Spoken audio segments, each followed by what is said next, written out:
아무도 모르는 기묘한 이야기. 이 이야기는 스페인에서 있었던 일이다. 부자의 인심이 넉넉한 오르테가 씨 부부에게는 아이가 없었다. 마을 사람들은 그 부부를 좋아해서 그들이 아이를 가질 수 있기를 소망했다. 그러던 어느 날 오르테가 씨 부인이 아기를 가졌다는 소식이 들리자 마을 사람들은 축하를 건네며 함께 기뻐했다. 이윽고 예쁜 여자아이가 태어났고 마을 사람들은 아이를 보기 위해 부부의 집에 장사진을 이루었다. 아기는 엄마의 품에 안겨 편안히 잠들어 있었다. 그때 아이 한 명이 더러운 손으로 아기를 만지려고 했다. 그러자 오르테가 씨 부인이 손을 때리고 화를 내며 말했다. 그 더러운 손으로 우리 귀한 딸을 만지려고 해? 부인의 꾸중에 아이는 무안해하며 말했다. 아기가 똥을 싼 것 같아요. 사실이었다. 아기가 찬 기저귀 밖으로 누런 똥이 흐르고 있었다. 그런데 이상하게도 아무런 냄새가 나지 않는 것이었다. 사람들은 너무 귀한 아기가 싼 똥이라 냄새도 나지 않는 것이라며 웃어넘겼다. 시간이 흘러 어느덧 10여 년이라는 시간이 훌쩍 흘렀다. 그 사이 아이는 건강하게 자라 아름다운 소녀가 되었다. 그런데 소녀에 관한 이상한 소문이 돌고 있었다. 바로 소녀가 마녀라는 것이었다. 그 의심의 근거는 바로 그녀에게서 아무런 냄새가 나지 않는다는 것이었다. 슬프게도 그것은 사실이었다. 그녀의 손에서도 머리에서도 심지어는 배설물에서조차 냄새가 나지 않았다. 때문에 사람들은 소녀와 소녀의 부모인 오르테가 씨 부부를 피했다. 즉, 마을에서 오르테가 씨 댁은 외톨이가 되었던 것이다.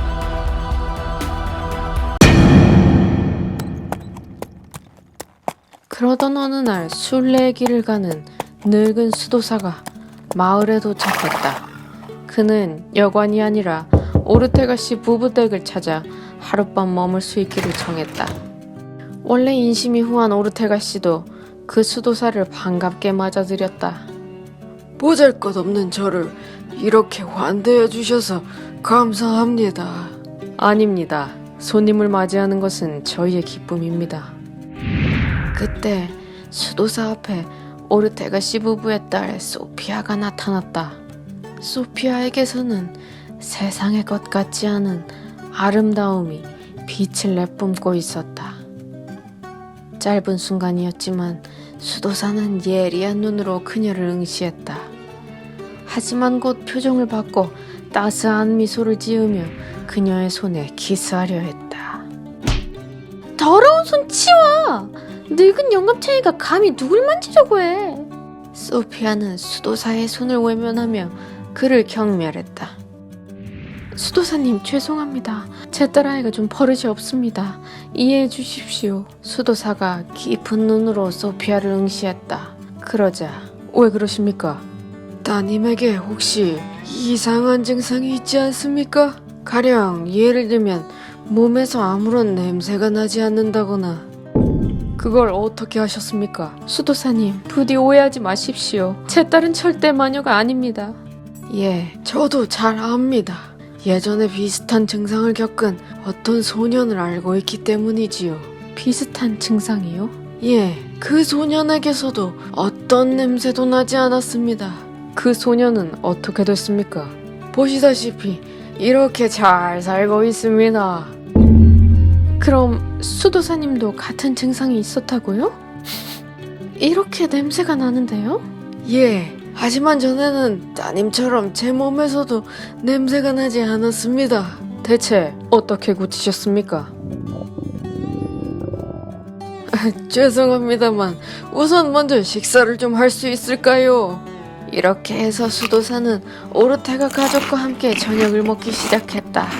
그런데 수도사가 음식을 먹는 모습이 가관이었다. 음식을 흘리거나 쩝쩝거리는 것은 기본이고 큰 소리로 트림을 하거나 방구까지 뻥뻥 끼는 것이었다. 당연히 식사 분위기는 끔찍했고 참다 못한 소피아가 벌떡 일어나 소리쳤다. 야, 이 거지 놓친내야, 당장 우리 집에서 나가!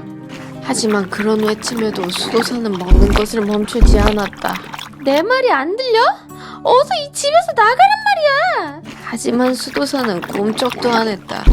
그러자 소피아는 부친에게 말했다. 아빠, 뭐해? 빨리 저 늙은 거지를 집 밖으로 내쫓아, 얼른! 딸이 흥분하며 닥달하자 오르테가는 미안해하며 수도사에게 말했다. 수도사님, 제 딸 아이가 저렇게 괴로워하니 제가 참기 힘듭니다.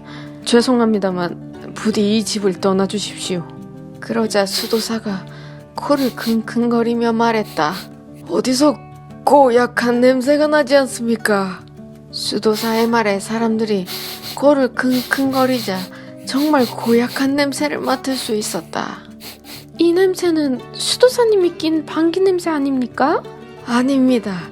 이 냄새는 저에게서 나는 냄새가 아니라 바로 따님에게서 나는 냄새입니다. 정말이야, 소피아의 몸에서 냄새가 나! 어떻게 이런 일이? 그제서야 수도사는 포크와 나이프를 내려놓고 진중히 말했다. 오르테가님은 지금껏 따님을 애지중지 키워오셨죠?